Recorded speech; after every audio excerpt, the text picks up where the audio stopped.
over the last few, I'm going to move over a little bit. Over the last few weeks, I have been trying really hard to show you that there is more to strategy than a plan. I've been trying to demonstrate to you that strategy has many different definitions or different angles and perspectives to it, and that we kind of have a responsibility to try and understand each of them so that when we have to engage strategy, we can do it as efficiently and as effectively as possible. Does that make sense to everybody so far, what I've been trying to do? Yeah, okay, great. So we've gotten to the point where we can say, hey, we understand strategy is hierarchy. We understand where it is in that level. We also understand some of the problems with it. The whole functional, well, if we get rid of the hierarchy, here are some of the problems that would exist. Who defines what? Where are the decision makers? Who's responsible for what aspect of future?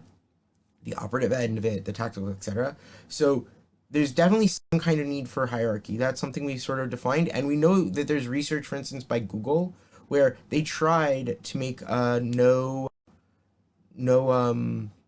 managers hierarchy, where they literally had everyone at the same level. There were no managers. How do we do this? And they realized very quickly that they needed managers in order to get what they wanted done. But they also learned from that a whole bunch about leadership, which we'll actually take a look at next semester. Now, the thing is that these two give us a really good, I want to call it jumping into point to the concept of strategic thinking. Because strategic thinking obviously has to take place at the hierarchy, right? But it also has to take place here in this process. It has to take place in a way where, when you're moving through this process and you've gotten into strategy, that you understand what you're trying to do there. Now, that's one of many steps. We're going to talk about each, but I really would like to try and zoom in for a minute and focus on strategy.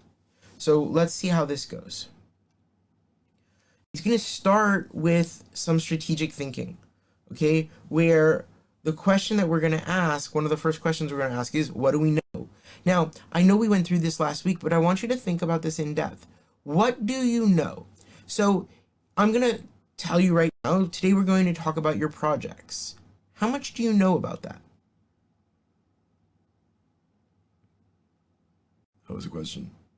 We know that there is going to be a project, and we know that we need to do it in groups. Right. So you know there's a group project, and you know that you guys have to do a project, and you know that it has to be done in groups. That's basically all the information you have. And you're probably sitting there going, oh my God, we're like a month into the semester, and we don't even know what the group projects are. Right. So the purpose today will be to try and fill some of what we're going to call the gaps in your tree of knowledge. Strategic thinking is based on different trees that we've built, different filing systems that we want. I don't care what metaphor you want to use to try and explain it, but eventually you come down to the idea or the concept that there is a certain amount of knowledge that I have, and that knowledge is super duper duper important because it tells me what I know. Now, here's one of the very fundamental problems with this. Our knowledge is only good up to this point. Like culture, you remember when we were talking about the idea of each of us having our own culture, and we go, okay, I'm David, Dr. D. Leitner, 2021, November, whatever. So here also, this is where your knowledge base is right now, and you may have a problem because what if some of the leaves have died and like things that you thought were true are no longer true or relevant? What if the things that you believed were going to grow out of some kind of future that, never developed? What happens if you mislabeled stuff and put it in the wrong box? Right? All of those things impact your knowledge base. They impact what it is you do know. So you start creating in some way, I want to call them, assumptions or presumptions or historically based truths where you go, I believe this to be true.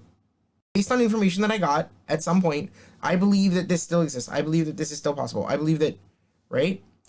And what you're going to do is you're going to use that information that you do have to sort of fill those gaps up. But those aren't truths. Those aren't actual facts. Those aren't actual data. They aren't actual leaves. They aren't actual files that you put in the box or pieces of evidence that you put into the proper boxes and marked and labeled and know what they are, which is a very scientific way of doing it if you think about it. But you also may not recognize what information's missing. Is that a question? I see a question. Audrey, did you have a question? No? Okay. I saw a hand raise. Guys, if you could use the hand raise system that's in Zoom, that would make life really easy because I've got the chat open here. So the moment one of you clicks like a hand raise, or if you need me to talk slower, there's like a go slower button. Please feel free to use those and I will respond as effectively as I possibly can to those requests. So what happens is we start making hypotheses based on this information. You know, this is what I believe is true. This is what I believe will happen if I do this. This is what I believe will happen if I do that. This is what I believe to be true and what I need to do in order to move forward or where we need to focus. And then you have to ask yourself, well, how do I make the choice? At what point do I go, okay, I've got enough information and I have to move forward? Right? So did everything I just say make sense so far? As to like, this is the conundrum that we're going to try and unravel a little bit today. Okay? I would like to try and dig deep into strategic thinking and say, okay, what does that mean for us? Where are we going with this? Okay? Now I spoke to you about biases. Yeah, we all have cognitive biases based on what we know, how our tree looks, what branches we've been exposed to, what leaves we have and don't have, what boxes we filled, what I don't like, whatever. But we all have these biases, right? And we spoke about certain biases. We spoke about biases like survivorship bias. We spoke about things like other cognitive bias, like focus bias and Facebook bias. You know, Facebook, what was it called? Chosen response bias. I think that's what it's called. I'm drawing a blank. Wow. Does this make? We all understand that this is happening. How do we overcome it? What do we do to make this not happen? Because I don't think we can say it'll never happen. What do we do in order to make this impact our future as little as possible? How do we minimize its impact? Right? And there we can start saying, okay, I need to start taking, you know, divergent intelligence. I need to pick this thing over here. I'm going to go, ooh, and I'm going to take this thing up over here. I'm going to go, ooh, and I'm going to take this thing over here. I'm going to go, and I'm going to take all these little things and I'm going to put them together. And they're going to start conglomerating into these like big balls, right? Like, okay, there's a whole bunch of things put together. And then we got a whole bunch of things put together, and a whole bunch of things over here. And they're all put together. And we start creating for ourselves a sense of what this intelligence tells us about the world. And where we want to take it, we want to go, okay, I want to drive this intelligence forward, and we start asking some really important questions. And there are a whole bunch of exercises that we can do. Basic ones, you've heard of them. Devil's advocacy exercise. What does it mean? Someone's nominated to come up with every single possible thing that could go wrong. Or debate this is not a good idea. It's a simple one, right? But you start asking questions like, well, how do you know that? Are you certain?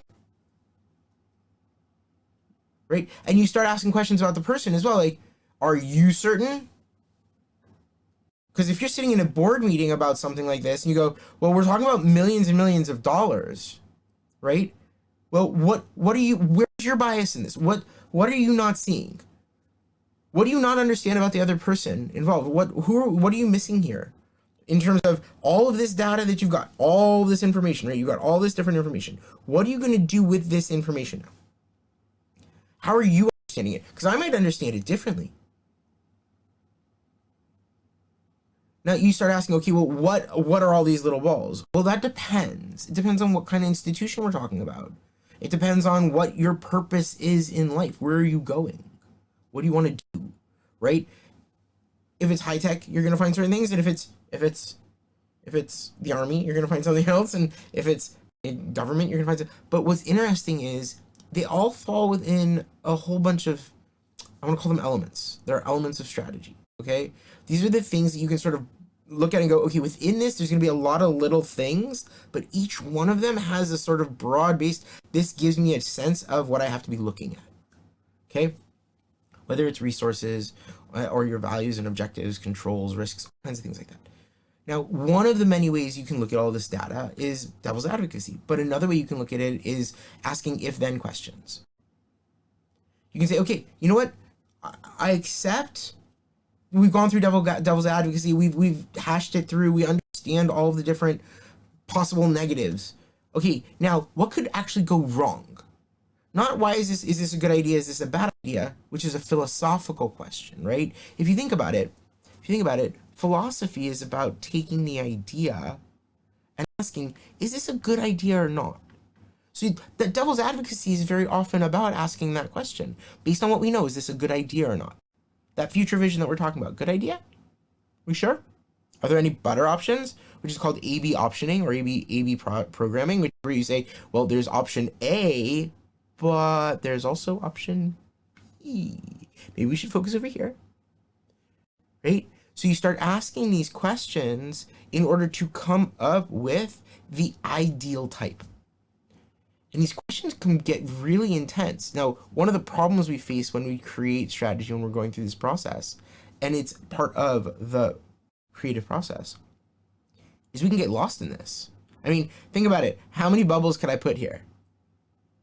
Seriously, think about it. How many little dots of data could I possibly collect on any given subject?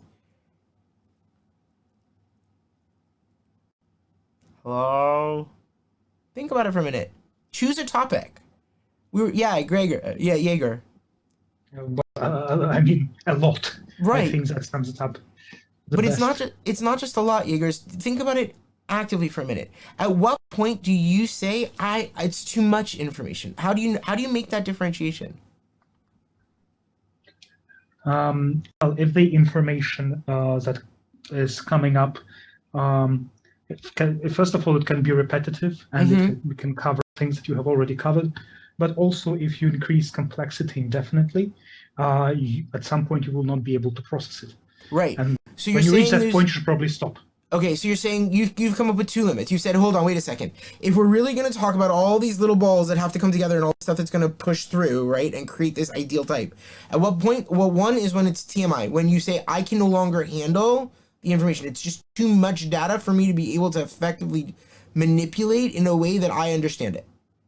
Is that part of what you were saying? Yes. Okay, and then the other thing you were saying is what? I'm saying that if you are starting getting repetitive data, you probably don't need repetitive data. Right. So you're saying at some point you go, okay, I've heard something like this before. I've heard that before. Okay, we're good. Let's go. Right. Okay. What else? What else? When else? Like, I don't want to start getting into if-thens, when-thens, and all those until we understand this. What else might be a good signal for you to go, time out, I'm good, I understand this?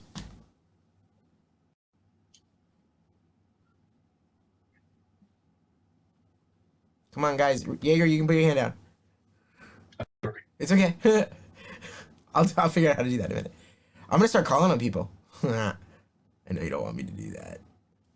All right, let's see who's here. Sefri, are you here? You are. I can see. Well, I can see your black box. Sefri, are you okay talking? She's not. Okay. Chloe, are you here? Yeah, I am here. Are you okay talking? Yeah, I'm okay talking. Okay. Yeah. All right. Okay, hi. Hi. So I have a question. Jaeger's given us a couple of limits on when we go, okay, too much, we're done. We need to move on. We now need to start we can't play devil's advocacy anymore. We have enough data to say this is a pretty solid truth. Does that make sense? In some way, shape, or form. For us, however we've collected data. Now, that's something we have to talk about. What are the channels and things like that where you've got your data? Can you expand it? Like Jaeger's saying, well, what if you get the same data? Well, what happens if we open a new channel of data? Channel for collecting data and new data starts coming in? Then what? At what point, Chloe, do you say, I'm done? Like, I know that I have enough? I mean, in your own life, think about something that's happened. I don't know, you're having a conversation with someone. Dr. Leitner talked too much. I understand. Now move on. I also think if like what Yegor said, if you're getting repetitive data, but sometimes if you're getting data that's like out of the ordinary, if that makes sense, Mm-hmm. like something extreme. Okay, so let me translate that for a second. What you're saying is, well, what about if we take it to another extreme? It's not that you're getting repetitive data, it's that you're getting, an X variable and then a 77,000 X variable and then a 2 variable and then a B and then a delta and then you don't even know it. And you're like, what is the connection between, okay, time out. Data's not making sense. Is that what you're saying? Like, this is, Yeah. I've got all these, but I don't know how to connect them in a way that makes a tree or a forest. If it's a couple, like I see this tree and I see that tree and I got leaves there and these are definitely not a forest because that tree is way over there. That's sort of what you're saying? Yeah, exactly. Okay, has anyone ever experienced that where like you thought you were getting information about something and you ended up getting information about it, like I don't know, a birthday party, and someone said, yeah, it's at this, location, this location, and then like not 5 minutes later you get, no, it's over in like the other side of the city, and you go, what are you talking about? Did that make sense what I just said? Yeah? Okay, so what's happening when that happens? What's going on in your brain? What's going on in an institution when that happens?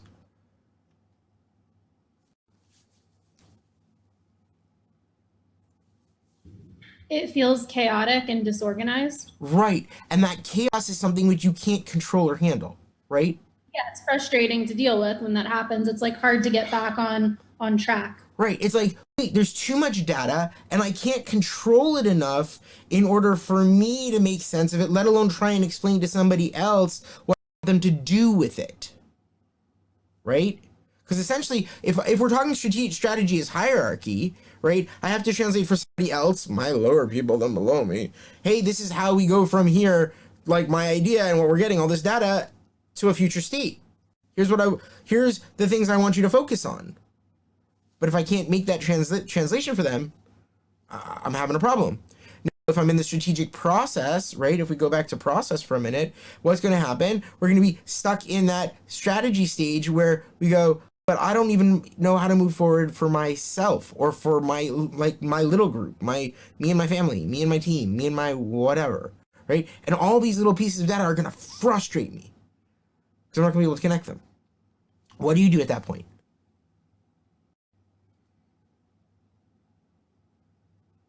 What do you do?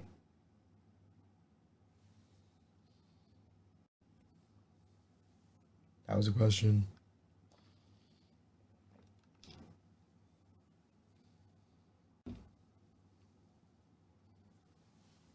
I mean, I agree with you, Jaeger, that it's a question of finding good enough. But I'm looking for Can you just ignore it? You could. So remember what we talked about when you talk about ideas? There's like a set of different responses we have. We can take that idea in, we can co-opt that idea, we can ignore that idea, we can be neutral to that idea or disregard that idea. We can I said co-opt, right? We can reject the idea or we can even fight the idea, right? So part of this process is also trying to give these, well, how important is this data to me? How important is this information? Is this relevant? Is it something that helps me? Now, part of the problem is that part of our cognitive bias is to ignore things that don't fit within our worldview. Right? That's a known cognitive bias. If you know that if we know that people don't that people have this problem, it's like people believe that other people believe what they believe. People believe that what they think to be true is what other people think to be true. Right? But it's not the case. And we need to understand that. So what you can do here, what the best thing you can do here is ask. Ask somebody. Hey, I'm missing some connections here. Do you see anything? Now, one of the biggest things that people are afraid of doing, or one of the major fears that people have, is looking like an idiot. But guess what? It doesn't make you an idiot when you go up and say, hey, I've got this data. I'm pretty sure it means something, but I'm not sure what. Help. That can be a good thing to do. Okay? Because if someone else looks at the data and says, no, it's just a mess, it's not just you. And it's a responsible thing to do too. I'll tell you something in business. If you go to your boss and you say, or if you go to one of your coworkers and you say, hey, listen, I have all this data. I'm pretty certain that it's pointing us at some stuff, but I need someone to check it out. Double check me on this. Right? That's not necessarily a bad thing if it's somebody that you trust, if it's a mentor, if it's somebody who you feel like you can address. Now, in a good organization where they care about their employees, they're going to try and create an environment where that kind of open honesty takes place. Why?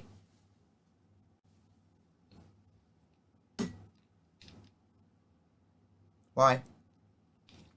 I'm so sorry. Do you mind asking the question again? Sure. I didn't I'll ask really it follow differently that. also. No problem. By the way, hi, Sarah. Hi. Welcome back. Thank you. I'm excited. Asking the question again. It goes like this.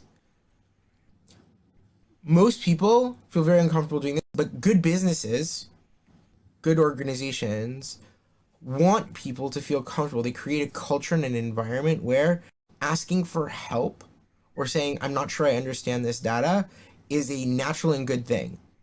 Why is, what is, like, think about it. What's the impact of that on their ability to execute, their ability to get things done? It's more efficient. It might be more efficient. Jaegers? Yeah, I just wanted to say that it gives you an outsider's perspective. And when you are working on something, you get this data, you get very often, and I know it happens to me, you get caught up in, small little details, and you stop seeing the overall picture. An outsider's view can help with that a lot. Right. So a lot of this is about what you're like. I would agree. A lot of this is about not just the outsider view, but it's the insider view. It's somebody else inside your institution, but it's somebody besides yourself, right? And what's interesting is that very often, if you go to someone who's completely outside of your realm, you do HR, but you go to someone from finance. You're from marketing, and you go to someone from customer success, and you say, hey, I've got this data that we've got that's supposed to impact my marketing. I'm not sure I'm reading it right. It seems kind of whatever to me. What do you think? And they go, oh, we didn't know. You found out that about the customer. Oh, wait, we need that information because it means this, that, and the other thing. And all of a sudden, you opened a door to the information that was missing in your tree. But it wasn't missing in your institution. Did that make sense what I just said? And that's a super important point. Sometimes you might be missing the data. Like, you may have a responsibility in your institution, in your organization, and go, hey, I'm missing something here. This is not making sense to me. This doesn't connect well. But then you go, oh wait, it does connect well if I take a different perspective on it. Okay? And then we can start asking, well, if that's the case, then what? If this happens, then that. If this happens, then that. If this happens, then I expect that to happen. If this happens, then I expect that to happen. And you can create very often using something like KPIs or objectives and goals or objectives and key results, depending on which framework we're using, right? You can start creating for your next stage or for the people underneath you a sense of future self. A sense of this is where we're going, and here are the elements that we need to leverage. I need to work on this one. Right here, this little blue one, that's the one I need to poke at. Because if I poke at that one really, really well, it's going to change everything else along the way. And it's all going to go like this. And it's all going to flow, and that's the thing that's going to maneuver us into the state that we want to be in. This is HR. That doesn't help me. This is, this one is customer success. This one is HR, but that little blue one right there, that little blue one is, I don't know, it's branding. And we haven't put enough of our effort into thinking about how our brand is being told, the stories that are being told about our brand, how we create our brand in that environment. And you go, well, we're going to start leveraging that. We haven't been playing that game yet. We haven't engaged in it. Well, I didn't even think about that as a way of doing it. Well, okay, if this, okay, then if that, then if, do you see what I'm talking about? Now, what's interesting is you can take this and you can do it with the military as well, where they can look at something and they will actually start sharing. Like, there's a lot of joint work going on now, but it's not just joint work, it's also joint intelligence work. It's joint gathering the information and deciding how that information is relevant and analyzing it mutually and sharing that information. So that I think I put up for you guys, there was an article, I think I put it on Discord. There was an article, it wasn't actually an article, it was a report by, I think it was the CDC or the CIA. Somebody put it out, and it was basically a conglomeration of all the intelligence that had been available, open intelligence that they were willing to provide, about the debate of where did Corona start. And you can see the discussion taking place there, where they're talking about what information they have, what information they don't have, where they got their information, why that information is relevant, the different opinions about the information and who says what about it.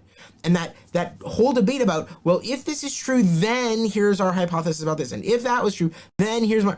They're doing strategic analysis ipso facto. They're looking at an event that occurred, and they are doing a strategic analysis of it in an attempt to understand what happened and how the events created the future that we're living in.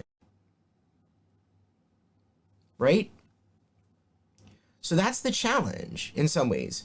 In some ways, the challenge is to learn as much as you can about the issue and gather as much intelligence as you can about it and try and figure out how you can discuss strategy intelligently with the people around you.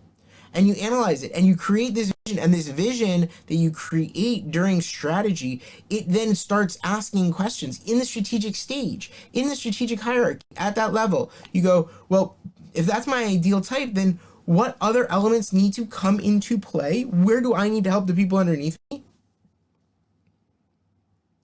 so that they can move forward? I need a minute, 1 sec.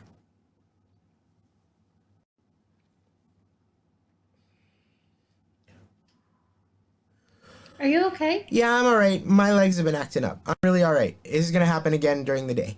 All right. So the ideal type is based on this information. It's based on what we've set through after we've gone through all of these analyses. After we've said, well, if these are all the types and these are all the concepts and these are all everything that needs to go together, let's move it through, right?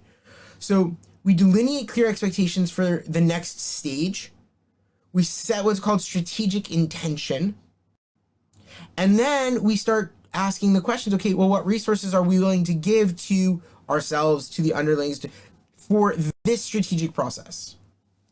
And it's for that one specific strategic process, to be really, really clear. You're not talking right now about everything that's in the company, right? That's the people who are at the political level, at the CEO. Those guys are talking about massive political ideas and how everything has to balance. Your job is, if your job is focusing on HR, your focus is the future of HR in your company. If your focus is customer success, you better be making darn sure that your division is doing what it's supposed to and making sure that customers succeed. Right? If your job is to move the tanks and conquer that hill, you better freaking make sure that you're doing that thing. If your job is to spread the word out about some, climate change thing that you want to see change in the world and you've taken on a responsibility there, then that's your focus, whatever that strategic responsibility is. And you always have to remember that information overload is possible. It's possible. And when it happens, you have to be able to take that step back and go, wait a second, too much information. I need another brain here. I need to figure out when I've had enough to be able to move forward, and I need to just make that decision to move into the next stage, to pass this on to the next people down who are going to do it, to take it on myself, whatever it is.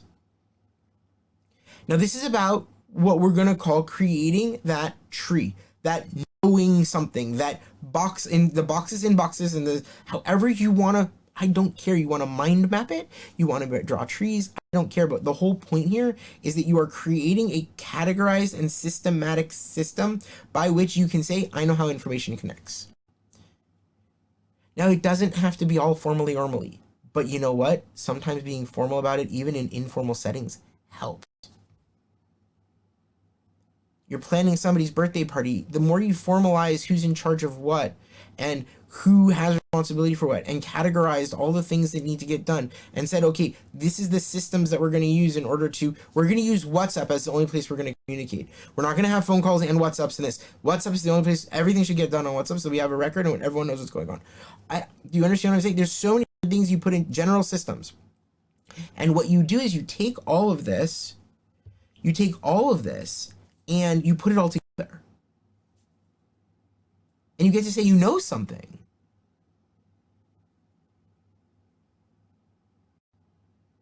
Because you've created a detailed the details of the relationships. You understand the system you've created for yourself, for your team, for your group. You know where you're going. You understand how the different pieces of the branches intertwine. You've got as much of the whole of the tree as you can, and as much of the little parts of the tree as you feel are relevant for you to be able to get that point across to the next stage. Does everything I've said so far make sense?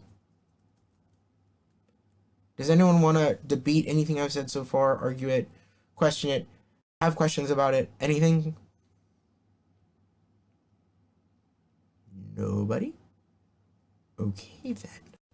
Onward and upward. You have a simulation. Before you read that, I'll read it to you because it's small, but before you read it, let me explain something. You have a simulation where you have to work as teams. The purpose behind this is twofold. It's actually threefold. I'll give you all three of them because why not? Threefold. Number one, I'm the customer at the end of the day. I'm the other that you are working towards or working for, in the sense that you want to make me see things the way you see things. Okay? Whatever project you choose to do, your job is to recognize that your job is to get a good grade from me, first and foremost. It's a project.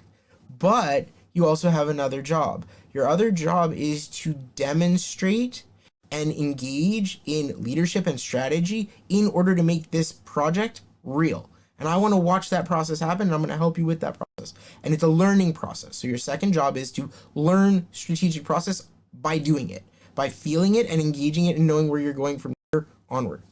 Thing number three that you're supposed to be getting out of this, or something like that, is that you, and only you, are really able to control what happens next. I can only tell you what I expect from you. Does that make sense? Whatever you do in the future from here is going to be about your decision making. I'm not making decisions for you. I have rules you have to follow, but I'm not making decisions for you. I'm not going to tell you good idea, bad idea. I will tell you what I think about it strategically. Okay? So it's time for you to start thinking about your group projects. What you are going to do is work in small groups where you choose, preferably more than one medium, but different mediums, to get some point across, some idea, some concept. You can, and to be very blunt, I will give you lists of things people have done for us. I have had people do projects where they've examined certain leaders and given me all kinds of, cool PowerPoint presentations and other kinds of presentations about somebody. I had someone agree stuff about pirates and pirate strategy, and they brought in little boats and they did a whole demonstration in class with like Playmobil boats and Lego boats, and it was very cool and it was very fun. I've had students decide to work as a whole team together and make a video. I had students try and create a book together.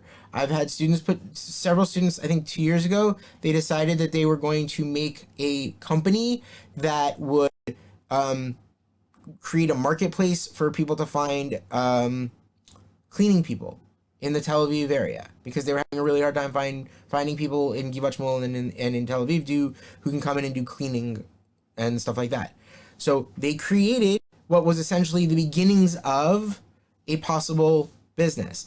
I've had students try and run political campaigns where they were trying to do something for the climate. All of these are legitimate projects. All of them. The purpose behind this is to take what you learn and show how you engaged it over time.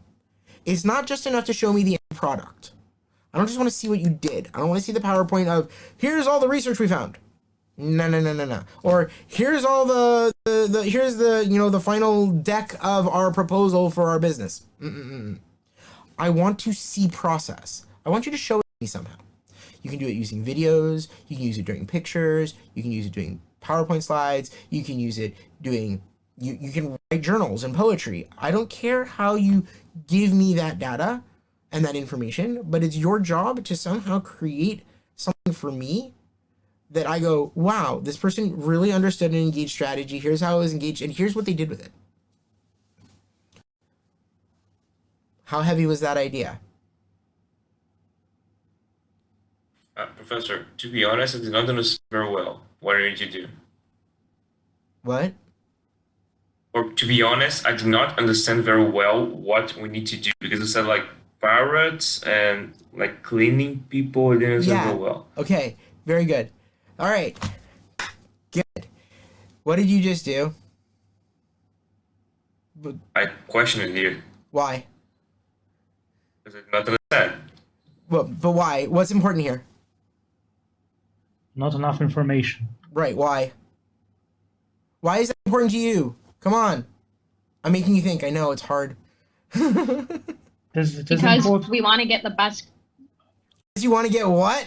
Chloe, what was that? the best grade that we can achieve. Because you want to get the best grade you can, right? I'm assuming that's why you want to know that. And I'm assuming you're not interested in this for your own, benefit and, everything. I think you really, right? You want to get a good grade here. There's a purpose behind your question, I'm assuming. Understanding that, okay, let me break it down for you. I'm going to say it again. I don't care what you do at the end of the day, what your project is about.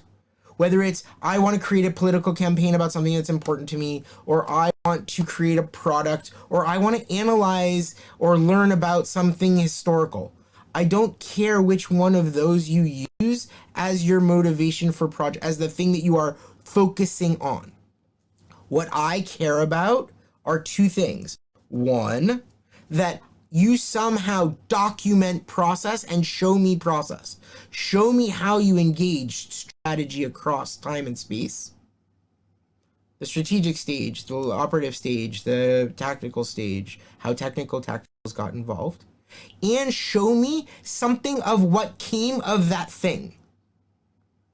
What's your end product? What did you get out of this?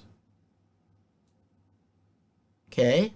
So for instance, students who did the movie, right? They also got up and discussed what it was like trying to do the different parts of the movie. It was really hard because we had to deal with this. It was really hard. So yes, they showed the movie as their end product, but the presentation was about the process that they went through and what it meant for them along the way. How they had to go back a stage, how they had to move up a stage. Does that make sense what I just said?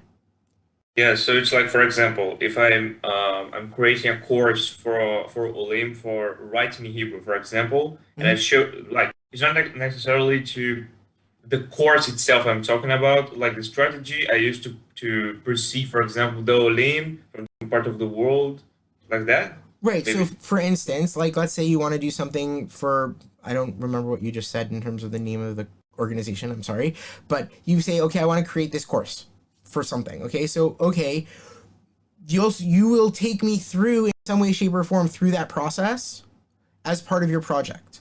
You're going to explain to me part of that process, where you got your information, how you focused on them, what all the decision making that took place, and then also how you started working to create project. And what did you do? And where did you tactically maneuver? And how did you do this? Over time, you're going to understand everything I just said in terms of operative and tactical and things like that. We haven't gotten there yet. We're just touching right now on your first step in strategy. Does that make sense? Because some of you guys are going to be designated team leaders soon. You guys are going to self-delegate. You're going to divide into groups on, here's my idea. Do you guys like this idea? Do you guys not like this idea? How are we going to do this? Right? Does this make sense so far what I'm saying? Hold on. Did that make sense so far what I was saying? When you say, okay, how do you want us to document it? What is, in your opinion? Because And here's the thing. I'm going to say it again. This is totally up to you guys. You guys are going to decide how to document, because what you're going to look at is you're going to decide how you want to present. You might want to video a whole bunch of the stuff Part of your strategic decision making is going to be, we are documenting this through video documentation.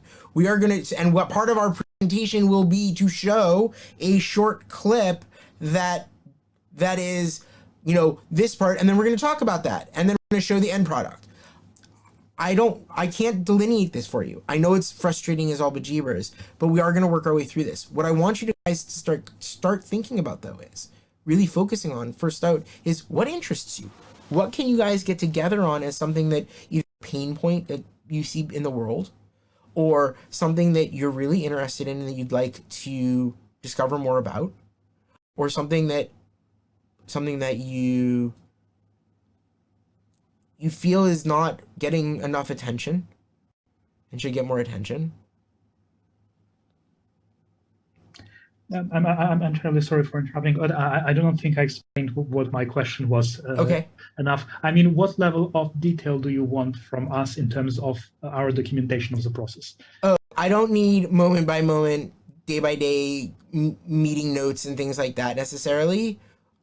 You can be pretty broad brushed. I still want to be able to see process. I want to see the process. I want you to somehow show it to me. Okay, got it. Thank you. Does it make sense?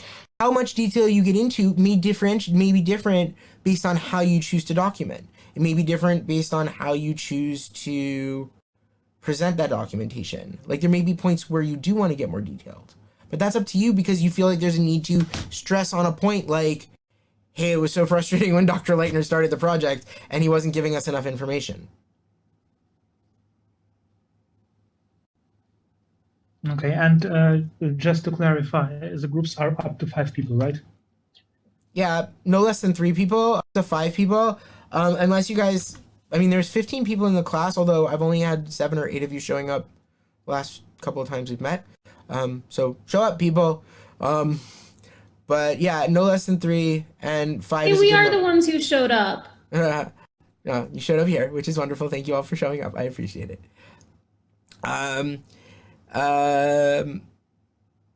It can't be, the subject itself can't be someone or something at Bar Ilan. So Chloe, where are you at? No doing the international office. That is sad, but I will survive. Thank you. I appreciate that tremendously. So you may not do a subject that is Bar Ilan. I just for our own sanity and stuff. When you are done, you will also be writing a 1 to 2 page report, but that's much later, where you give your take on it as an individual. Here's what it was like working with these people. Here's what it was like in terms of leadership. Here's what it was like in terms of followership. Here's what it was like in terms of strategy as process. Here's where we saw major issues. Here's where I felt like I was being utilized well. Here's where I was not being utilized well. Here's where I felt like I was being ignored. All of that report plus what you guys give as your final project, put over as your final project, those 2 things go together as the grade for the final project. Make sense? Okay, just a moment. How exactly the grade is going to be calculated? The grade is calculated based on 2 major things. One is the academic viability and presentability that you give during the presentation. That is to say, how well you present and how well you show the theories that I sort of talked about. Like, do you do an okay job of presenting to us, showing us a little bit of theory? Did that make sense what I just said? Yes or no? It's okay to say no. Yes. I'm sorry, I forgot to tell you. No, it's okay. I want to make sure. Do other people understand what I just said? Chloe? Yeah, I think so. Yeah, okay, good. So that's one part of it. The other part of it will be a written report that you give me after the fact about your take on process. Because now it's not the group, it's about your take. Those 2 things, so there's going to be a group grade, which everybody gets, unless you break up your presentation in a way where I can say, oh, this person is presenting this part, and this person is presenting responsible for that part, and this person was... Did that make sense, what I just said? Please say yes. Anyway, if I can differentiate who did what in project, like the actual academics and presentability of the project, then they will you'll get separate grades. But for the most part, you'll get one group grade, and then you're going to get a written report grade. Those 2 things go together to create your project grade? Yeah, Chloe. Okay, I'm sorry, but just to clarify, our part that we write ourselves, are we also writing about like how we worked as a team or Kasfa Khalila like did not work as a team? Yes. Or is And it people, like okay. yes, you are. Unfortunately, last year, for instance, people had a lot of problem. One of the groups had some problems, and one of the things that kept the grades up was that they weren't successful with their presentability and with their academic viability, but their reports were super honest. And they came out and said, here's where the problems were, here's where the issues were, here's where we argued, here's what we learned from this. I have a question, please. Can you clarify academic viability? Sure, it has to demonstrate to me in some way, shape, or form that you understand the theories, that you see how the theories are kind of working together, that you see how theory works in reality, that you can show me where that's happening in some way, shape, or form.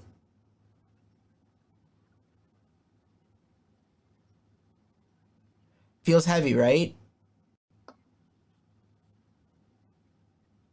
I'm asking an honest question. It feels heavy, right? The idea of doing this project suddenly feels very, very heavy, right? The reason it feels heavy right this moment is because you have no idea what you need to focus on. So now I'm going to help you out. Your job in the strategic right now is not to be strategic. It's to be political. Who do you have to engage with right now politically?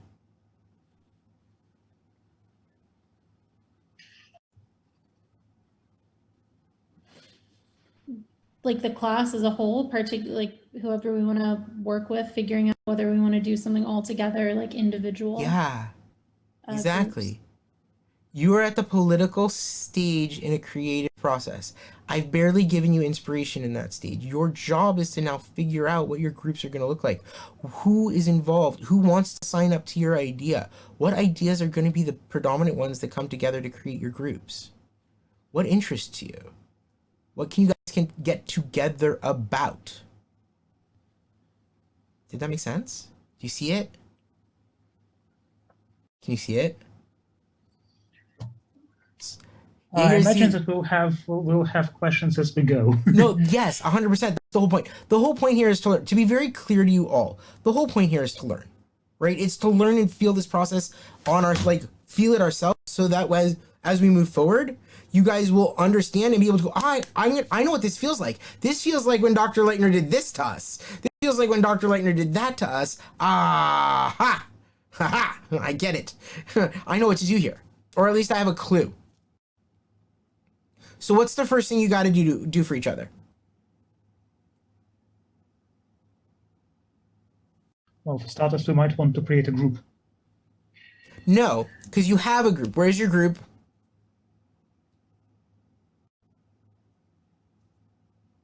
If you're talking about the different groups, like create groups for yourselves, yes, you do want to create groups. Is that what you want? Yes. Create a group. Yes, okay. You might want to create groups. Where could you have that discussion openly where we can all see what's going on?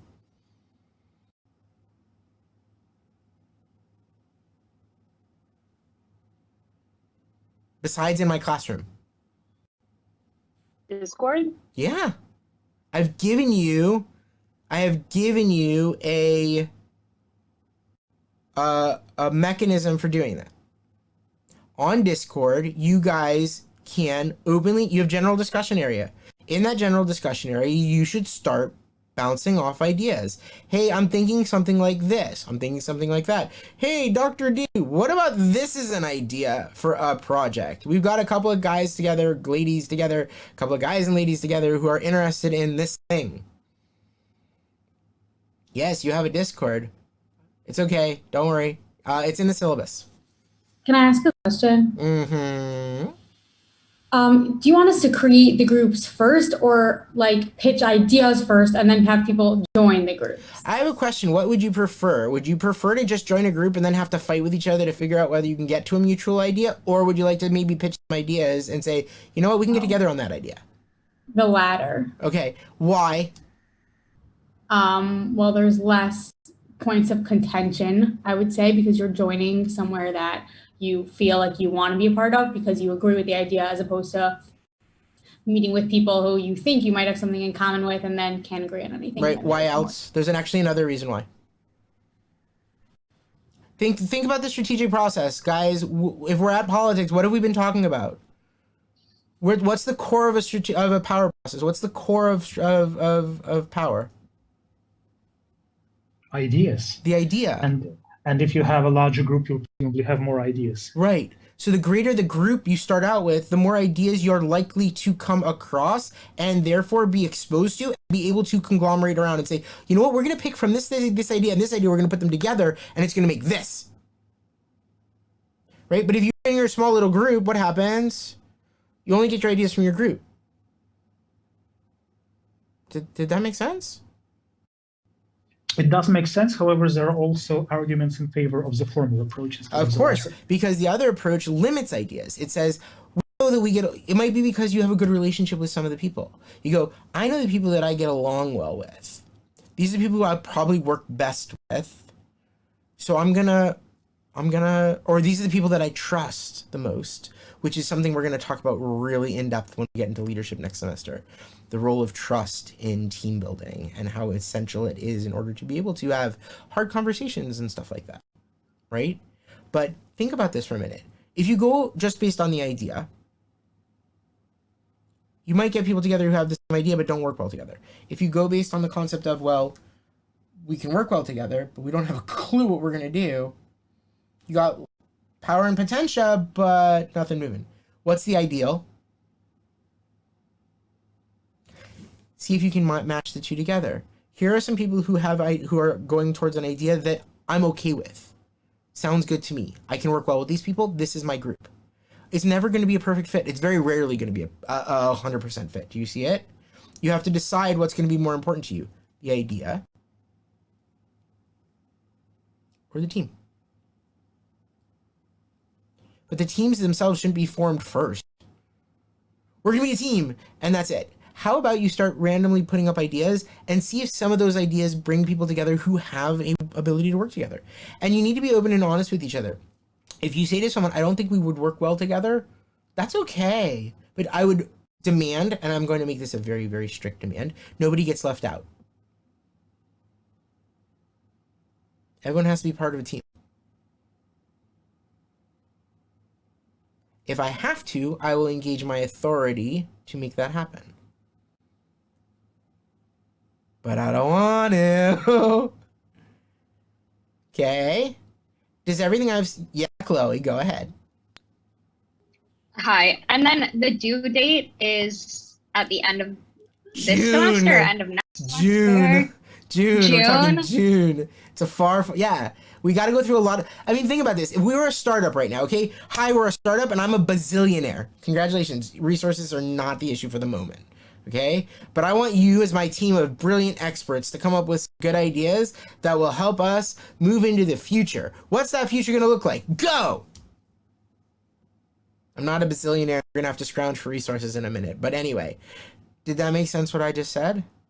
Like, that's where you're at. Like you're not a bazillionaire. I have seed my, I want to bootstrap an organization. I want to bootstrap you guys. You guys seem like a good group who could come up with good ideas. Let's see what you do and we can see if we can bootstrap it.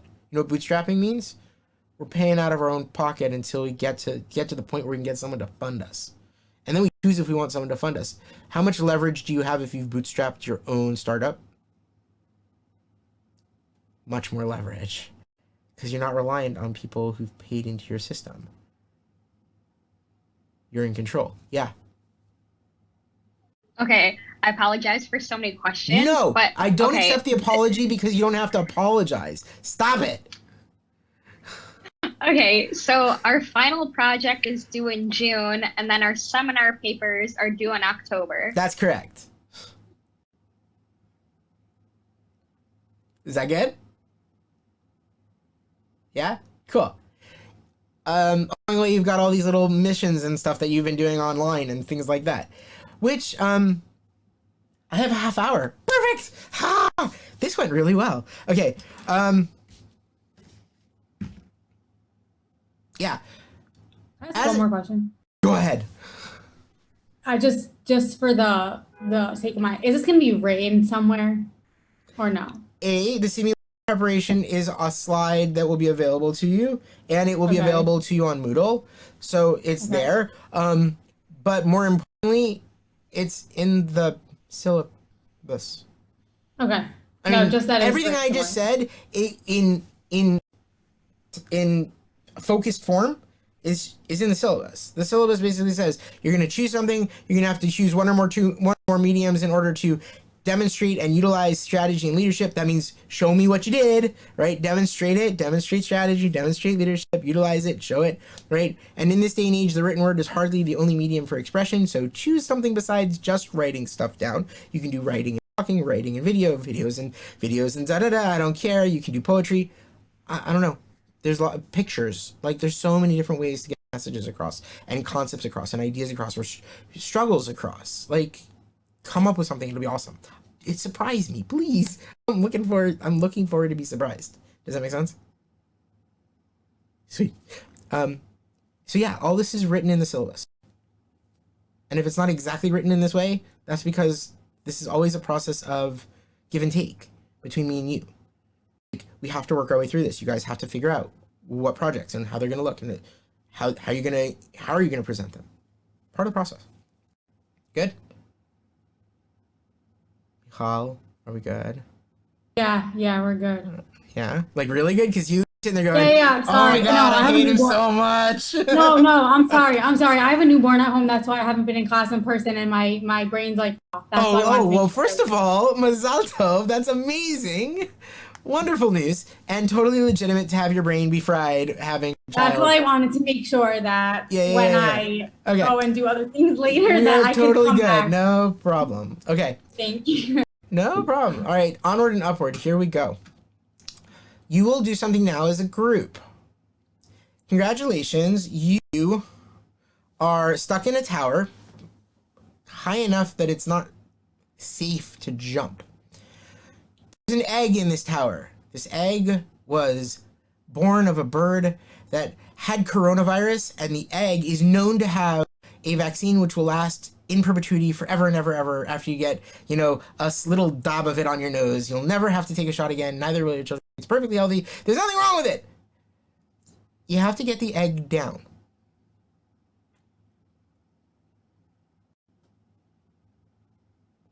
What do you do? For starters, you need to see the information. Maybe you have stairs or something like that, and you have No stairs. You're in a locked room. You go and check the door, and you're like, "Oh man, we can't get out that way."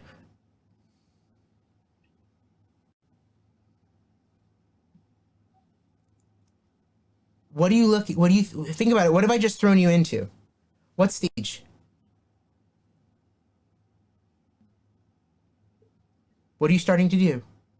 First of all, we need to start gathering intelligence, and then we have to. It's the same thing, and then we have to analyze it. Yeah, let's go. Check what we have check what we have in that room. So go for it. It's like playing D&D. It's where, you guys, if you have ever played D&D, I get to be the game master right now. No idea what is D&D. Okay, Dungeons and Dragons. It's a game where basically you don't actually necessarily see where you are, but if you ask good questions, I might be able to answer them, because in the real world, you may never be where the person is who has the information you need. You just have to ask good questions. So start asking questions.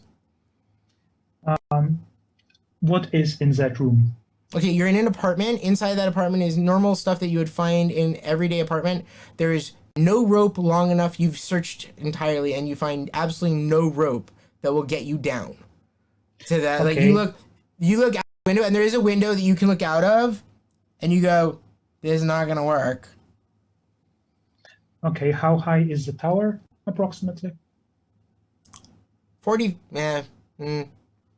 to 40 meters. Okay, 30 to 40 meters. Is the egg like hard boiled or just raw? It's an egg which was just laid by this special chicken who happened to be specially bred to have this special antivirus thing in it that can especially save us all from this stupidity. Keep going. Do we have any means of communications with the outside world? No, you cannot contact anyone to help you. Is there a fire escape? There is not. Do we have any Ours- tools? Like, could we put the egg in a basket and lower the basket or something? Yes, there's a basket that you could easily, like, there's baskets and all kinds of other stuff that you would normally find in. Ours are bed sheets. There are bed sheets. Okay, ours are a lot of them. There are quite a few of them. Okay, if we tie them together and maybe with some extra towels, assuming that there are towels, will they be long enough to reach the bottom of the tower? Hypothetically, yes. So we should try it. In the worst case scenario, if we tie them up correctly and strong enough, we can always, rappel it up again. Okay, stop. Who's the ideational leader right now? I'm pausing your game. Who's your ideational leader right now? Well, I am. I'm asking other people. Yes. Does anyone want to argue with this concept? Is everyone okay with wrapping this egg up and praying that as you lower it down, it doesn't get blown in the wind and smash against a wall or anything like that? I would say that if you said that there's other normal household things, that there's probably other equipment available in order to strengthen Igor's contraption of tied sheets. Okay, so now I want you to understand what just happened. We've just transitioned from ideation, from strategy. Hey, what's the best means for doing this? What are different options that we have based on intelligence gathering, based on what we can find, based on what we can know, based on who's telling us what? Right, and I'm just giving you information. You haven't even actually done anything right now. Think about it. Right now, you're saying it's not enough. We need to see what other resources we have. That's already an operative statement. You've moved from strategy down a level into another stage of this process. You're not debating the idea, the concept, the strategic concept anymore. Do you see it? Do you feel the difference? Yes. I do. And by the way, I think I should have explained it better. I do not want to put the egg in the bed sheets. I want to put it in a basket because you said there are baskets. Okay. And tie the basket to the bed sheets and lower it that way. But I agree with Michal, we have to make it safer. So we can put pillows. You said there are pillows. So we can put the pillows in there. Okay, so now we've got a basket. Hold on. Okay, this requires drawing. Hold on a second. Hold on.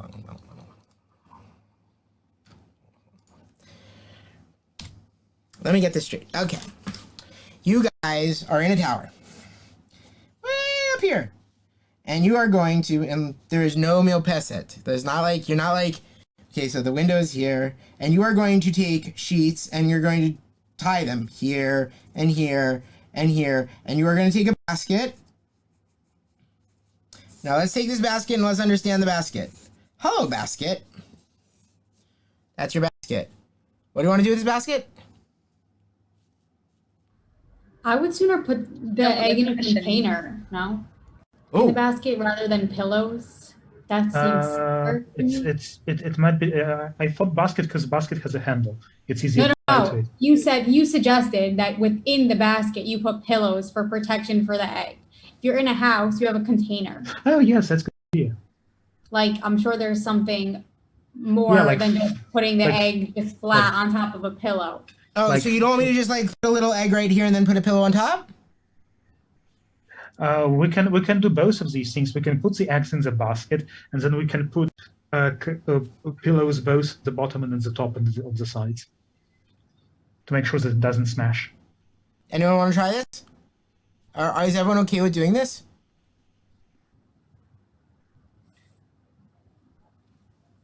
What's the objective? Define your objective, first define your strategic objective. What's your strategic purpose? What is it you want to do? What's your vision? To bring the egg to the ground. Correct. Now, how are you doing that? What's your main two objectives? You have two objectives right now. What are they? To get the egg to the ground and not to smash it. Right. So you have one operative objective is protect the egg. These are operative objectives. Do you see how they come from purpose and from the idea and into translation to specific things you're focusing on as objectives, big things you have to make sure happen? Number 2, get egg down.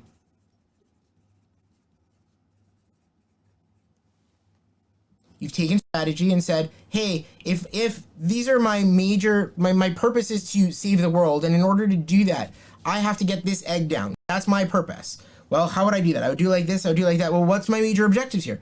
1, make sure that the egg is protected. It's the only one we've got. If we lose this one, that's it. We're done, right? But 2, get it down safely. Not just get it, because otherwise you just drop it down, right? And we're all done. Okay, so you're moving into the operative stage. Here, you're going to start looking at things like resources.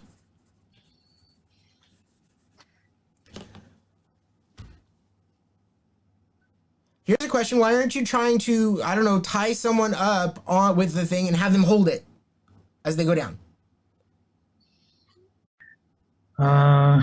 Because we cannot be sure that, well, egg is probably much lighter than a person, and we cannot be sure that our, how do you call it, contraption, whatever it is, might not hold the weight of a person, and then the person will fall and the egg will probably break. Okay, now here's question number 2. Is anyone willing to save the world by sacrificing themselves? Anyone want to jump out the window? I mean, you could hypothetically make it down with just some broken body. You might not die. Well, if there is absolutely weirdly no dark other turn choice, for an egg. yes. Hold on, Sarah, what was that? 1 second, Yakers. Oh, I just said that took a weirdly dark turn for Yeah, an egg. I'm going, like, you guys are, like, you quickly chose an idea which makes a lot of sense. I'm taking it to I'm playing devil's advocate with you. I'm keeping you in the strategic for a minute. I'm pulling you back. Do you see it? Yes. So what happens if there's wind? Do you want to check if there's wind? Yes, obviously, but we can. How wait are you until gonna it do dies that? Down. Lean out of the window. Okay, I'm going to ask a question which we will deal with more when we talk about surprise, but I'd like you to answer me this. Is the wind here and the wind here going to be the same? No, of course it's going to be different. So if you lean out the window here, can you guarantee that this egg is safe here or here or here? Wind is Probably normally yes, stronger because higher up. stronger higher up, yeah. Always? When you live at like the 8th floor of an apartment building, you Pretty have much more, yes. Okay. it's windier than the bottom. Is there a way you Also, could there test is- this? Also, well, we can throw first something else out the lower the window. basket empty. So you Lauren. could hypothetically make a decision to say, you know what? Okay, this is the best idea. I'm not saying it's not. You can say this is the best idea. This is the conception, the ideal frame. If this happened, like if we were to try this, then this would happen. If we were to try that, then this would happen. Jumping out of the window, not a good idea. Okay, what other options do we have, right? So you're saying, okay, Can I ask another question? yeah, You said that it's a normal apartment with normal things in the apartment. yeah. Can Have you eggs assume, yeah, that the person that lives in that apartment has other eggs? tested. Yes, okay. You could, yeah. I mean, would you like to test with a regular egg? So couldn't Yes. you test your contraption multiple times with the other egg, and then you would be able to You want a prototype? fine. All right, Yes. so now you've planned. I want you to think about this. You haven't even started doing anything yet. Now you've said, wait, I know what I need to do. I know what the main resources are. I understand where my doctrine lies, right? I understand what values are involved here and what my responsibilities are. I understand the limits of those responsibilities, right? And then you can take it and you can go, not only that, but I want to start talking about how I'm going to prototype it.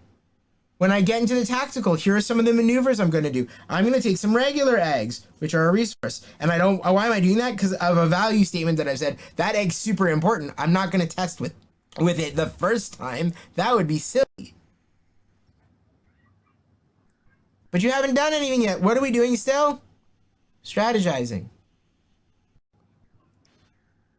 Now this is a conceptual framework. What might throw it off? Let's say we start moving into the operative and you start saying, okay, we have to protect the egg. And as you are creating this box thing, you're putting it together, and congratulations, Jaegers, you found a basket. The basket's the perfect size basket. Pillows fit in it nicely. You find a box that fits in the basket. And as you are trying to tie each of the different pieces on together, you realize that your knotting skills are not so great.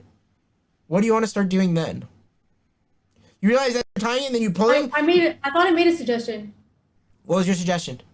Like, let's say, I mean, I have this in my apartment, like people have sewing kits. Okay.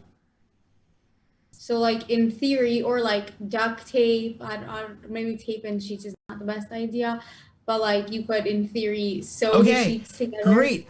Operatively, you're saying, wait a second, we're going to need more resources than we originally thought about, because if we start prototyping, right, you move down, you get, okay, objectives, no problem, we understand them, we're moving into the tactical.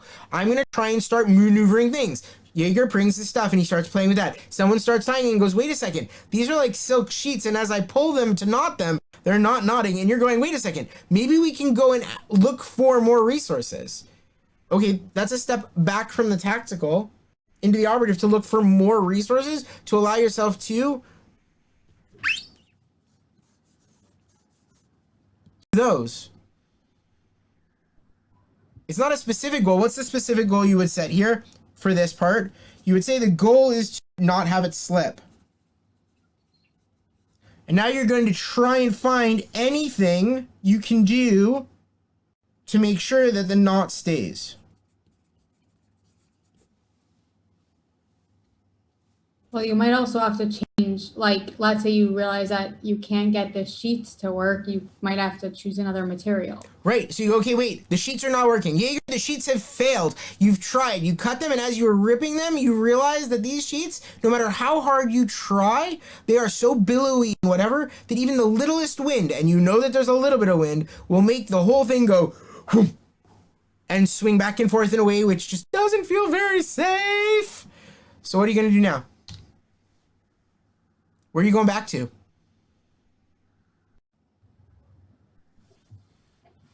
Well, you are going back to your strategy. Oh God, you got to go all the way stage. back to strategy. Do you feel it? Do you feel that process? Yeah. Do you see how it works? Now here's the thing. Is anyone really good at time knots? No, but you can always watch a YouTube video on how to do it. Oh, okay, great. So you're saying I'm going to use one of my techno-tactical skills. I'm going to use a techno-tactical skill. Okay, the knot has to stay. Techno-tactical. I have no skills that teach me that. I've never been a Boy Scout. I have no idea how to... Yes, Chloe. This situation, I think, is like, okay, I think this situation is easier than, let's say, the military, because this you can actually do prototypes and like, oh, you can see how to do it and how to figure it out. But what happens when it comes to like people's lives? You can't like reenact a battle and Training. then be like, okay, this is what? Training. Why do we do training in the military? Why did I spend weeks out in the field? Why do we do Le Chabia? Why do we do this kind of training and that kind of training? We try and create... No, of course. Hold on, I'm going to answer your question. I understood your question. It's a great question. Okay? It's a really good question. Let me just get us there. Okay? Your point is really well said. You're saying this works really well in like this very simple, okay, Dr. Leitner, this is really cute and all, right? But in the real world, when we go into the military, these guys have been told they have a mission and they've got to fulfill that mission, whatever it is, and they've been given objectives. But once they're out in the field maneuvering tactically, their ability to go back here or even back to here is they don't have that choice. Is that what you're saying? Was that did I hit it pretty well? Yeah, yes. And also, like, you don't know what the other side, you can study them, you can study what they've done in the past, but I feel like when it comes to things like this, it's a little more life or death, and you can't always there's no understand the opponent outcome. here is what you're saying. There's no other, there's no enemy, nobody else is trying to change the environment. You're right. I did this on purpose. I'm very purposely taking you out of the relationship part. So that's a very good point, Chloe. You're saying in the real world, somebody else is trying to maneuver in a different way, conflictually with you probably. If you're talking about the military, or if you're talking about a business, competitively, wanting more of the market share, whatever it may be. In friends, you know, people who are you going to hang out with and who gets to have more friends, right? Like cliques. All of these things are the same. I agree with you. I want to try and take it into a more pure state for now so that we can feel process. Because you're going to feel this process a lot over the next 5 months. And I want you to start seeing how the process sort of flows and how you're going to feel it move back. That's part of this whole exercise, really more than anything, is to start looking. Look, Jaeger came out as an emergent leader. Did you see it? It was just he came up with an idea and nobody opposed it. Nobody came and said, oh, that's a horrible idea. That's stupid. Right? How about nobody said, hey, let's make a parachute. Let's take the sheet and, you know, find some string and tie it and we'll parachute it down in a basket. Come on, we can do that. Here, it looks like this. Ready? Take the basket, right? And you do whatever Jaeger was going to put the thing in with the butter and you make a thing like this and you put things like that and we tie it really tightly there and we tie it really tightly there and we've got this beautiful, beautiful parachute. And we let it go. It's a bad idea. It's a bad idea because it's not really testable and it's not reversible once you send right. the Once you send it down, you're like, oh, that's not a good idea, right? Do you see it though? Because this is an option. Someone could have said this. Who here thought of a parachute before Jaeger said, let's find a way to get it down with like a ropey thing? Anyone? I did, and I discarded that idea. Okay, but did anyone else? Did anyone think of another idea? So Jaeger also emerged as a leader because nobody else had a good idea. Nobody else had a good idea. Do you see it? Nobody had created an ideal for you guys except for Jaeger, in this case. Did it make sense what I just said? Yeah? Okay. So why am I putting you through this? Because I want you to see process. This is strategy, right? Where you come up with this ideal, and then we can go through the if-thens. Well, what if we were to try instead? What if we were to try that instead? What happens when there's wind? What happens when there's this? Well, is there a better option? Is there a B plan here or a C plan? Do we have those? Have you thought about the fact that this is the only egg that we're talking about? What about the types of sheets? What about the this and the that and the other thing? And once you've gone through all that, you start moving through and you go, okay, well, look, given what we know and everything we have and all the information, everything we could gather, here are our main objectives. We know that these are our main objectives. If these are our main objectives, here's the resources we can use. Here's the best resources we can use. And here's the values that are going to tell us how to use those resources. And they're going to balance, and we're going to start prototyping based on that because we understand that these are the operative objectives. Because we can organize around these really easily. One group is going to start working on how to protect the egg. Who's doing the basket part? That's team egg. The other team is team rope. Do you see the difference? Yeah, of course. You can separate into two. This operative level, you can start separating into teams. We would analyze who has, how many people we have, who has what kind of skills. Exactly. I assume some people have some skills. I don't really have any. So. Well, hold on. At this point, I would say what's probably going to happen is you would end up being the leader. Whether you would be the manager is a whole different question, right? You might be the leader, the visionary leader, the person who says this is what it needs to look like, this is what it needs to, oh, that looks really great. Keep going with this, keep going with that. But are you going to necessarily be the guy who's like managing things and be like, guys, come on, we need to get this part done. Let's go, get this part done. Jaeger, is that your characteristic type? That as well. I'm kind of very detail focused. Okay, great. So you might do both, right?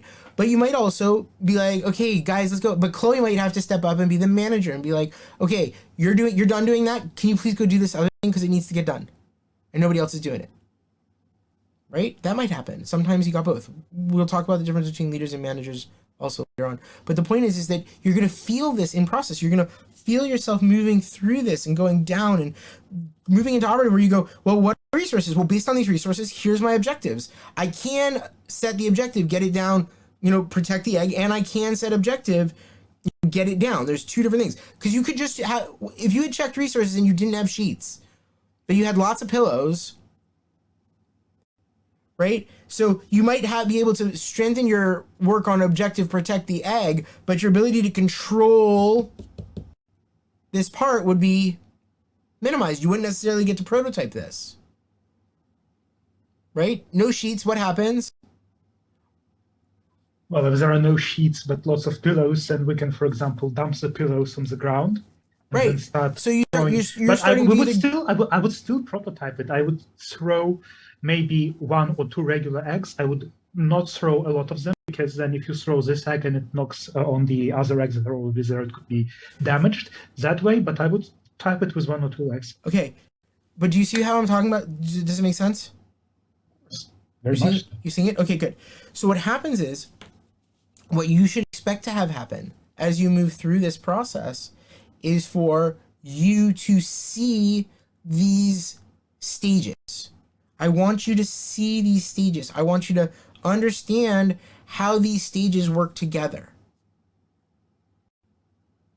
And how you might find yourself, even in this project, moving forward. You've come up with a great idea, and you've gone through the if-thens and the what-thens and this idea part, like this possibility for that idea and this possibility for that idea, and somebody devil advocate this for us and tell me what you think, and does this sound like a good idea, and what am I missing?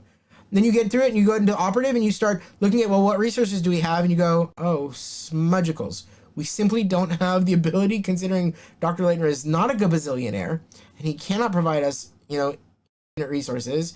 We don't have the ability to do this, or we don't have the time to do it. We have to figure out a different way of doing this. Or we don't have the time collectively to put towards this. I'm working and I'm doing this thing and I'm doing this other thing, and because I'm doing these different things, I can't put extra 5 hours a week that you're going to demand of me for this project. Sorry, guys, you want me to give 5 hours? It's nice that y'all are able to do that. I can't do that. I can give a half hour to this class every week, including my homework. Now what? That has to be part of the discussion, right? But you can't get there yet. Yeah, you have to first figure out how you're getting together as groups. What's going to bring you together? Does this all make sense? Everything I've said? Yeah. Yeah? It's fun. Cool. I'm glad it's fun. It's supposed to be fun. Until we actually have to do it. And our grade depends on it. Yeah, well, it's all good. Look, I know that at the get-go, you're probably sitting there thinking to yourself, he's crazy. He's crazy. This is a crazy project. I have no idea what I want to do. I have no idea what he wants from me. I don't get it. This is where discussion on Discord is. Yes, Dan, I know that that's what you're thinking. I can read your mind. Okay, listen, that's why the discussion on Discord is so important. The discussion on Discord, what it allows you to do is start bouncing ideas off each other, but you can also bounce ideas off me. Hey, we've come up with this sort of idea. We're working on this. I may track it as we go along, but I'm not going to get involved in your discussion until I get a ping from somebody going, hey, at Dr. D, we have a question about this idea. Does this seem valid? At that point, I will quite honestly and legitimately say to you, yes or no. And at that point, you'll also get my permission to start moving forward with your project. But right now, your focus is on the political and then the strategic. First, start with the political. Get the idea. Come up with an idea together. Get together into teams. Once you can do that for me, we can start moving on. If you can't even do that for me, we have bigger problems. Do we all understand each other? Awesome. Awesome. Does anyone have any questions? Thoughts? Great. I hope this was an okay substitute for in the class teaching. We would have done the egg project in class. It's a lot of fun to do it in class because then everyone gets to start drawing, and people start haggling with each other much more than they do on Zoom. You have no idea what it's like in the classroom. But this was good. You guys did a great job. In the real world, this is how teams are meeting right now. Contemplate the fact that in the real world, Zoom meetings probably feel like this as well, in the sense that someone's going to come up with an idea and everyone so doesn't want to deal with trying to talk about it on Zoom that even if they had an idea, they might not even share it. While in a classroom or in a boardroom or in a meeting room, it's a little bit more open space where I can be like, wait a second, I'm not so sure I agree with, or I have a good idea too, let's think about this idea. Or how about this as an ideal type? Isn't that the point of WeWork? Well, no, the point of WeWork was to create a space where people who might not necessarily have an office come to work so that they could have offices that they could rent or use based on time sharing. That's what WeWork was. But things like Zoom are supposed to create a virtual environment where we can have these conversations. The facts are, though, that when we meet like this, it's the screen becomes a restrictor. It actually, once someone has a good idea, very often strategy gets badly dealt with in these meetings because someone will come up with an idea and nobody else, they just don't want to deal with talking on Zoom. It's too much of a hassle to keep track who said what and why and who, and becomes a problem. It's part of the reason why certain people are moving towards this idea of metaverse, right? If you are in a virtual reality setting where you're you essentially are there and you see other people there, it's supposed to somehow break down this wall. Will it? That's a whole different question I'm not getting into. But that's the hypothetical behind it. It's that you can actually have that sense of a live meeting without ever having left the office or left your room or left whatever. Right? But think about that. Think about how technology, as wonderful as it is, and it means that we can have this class session as opposed to me simply canceling class, which is what was going to happen otherwise, right?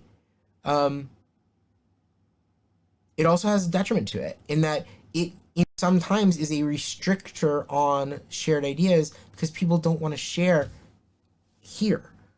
They don't necessarily want to share when they're being recorded, or they don't want to share when I have to try and talk and Jaeger's talking and Jaeger's talking fine. His idea is fine. I don't care. Yes, Jaeger, I'm picking on you. Did everything I No, say? but I noticed that's exactly what happens. And in certain ways, I sometimes prefer Zoom because of that, because I'm the only one who gets to talk. That's my job. I'm the professor. Okay. Does everyone understand where we're going from here and what your next stage is? If you're not on Discord yet, get on Discord.